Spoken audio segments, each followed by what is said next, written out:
It's a great reunion among the Bahaghilo and relatives.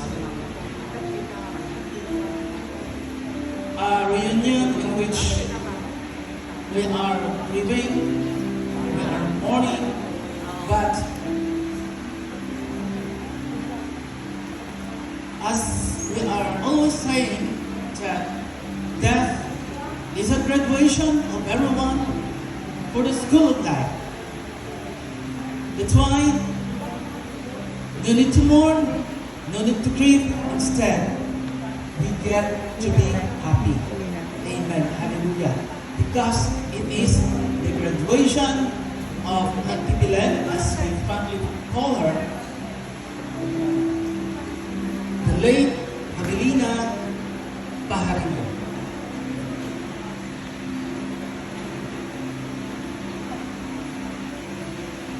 Among us, among Christians, we know that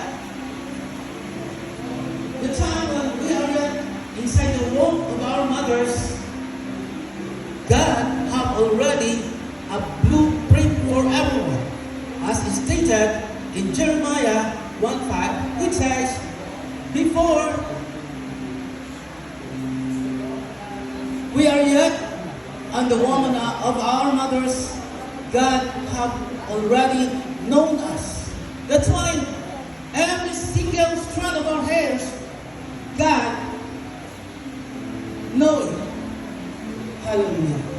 The days of our lives, God knows it. The past, the present, the future of our lives, there is no hidden, even a single minute of our lives. God have prepared for it. God know it. And God have a plan for each and every one.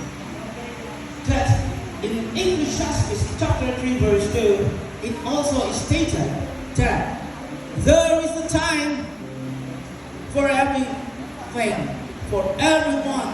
Hallelujah. There is a time to be born and a time to die. Amen. That's why Auntie Belen was delivered by Ina Eliza as a baby, and now she has gone home to our Creator. Amen. Hallelujah. In which we as Christians, we as children of the Lord, in Philippians 1:21, we have to live in Christ. Because the time that we will die, it is a very great gain for everyone. Shall we give a big hand to the Lord? Because Auntie Belen have already claimed her gains in the Lord. Natanggap na po niya ang kanya pong biyaya, ang kanya pong gantimpala. Hallelujah. It's because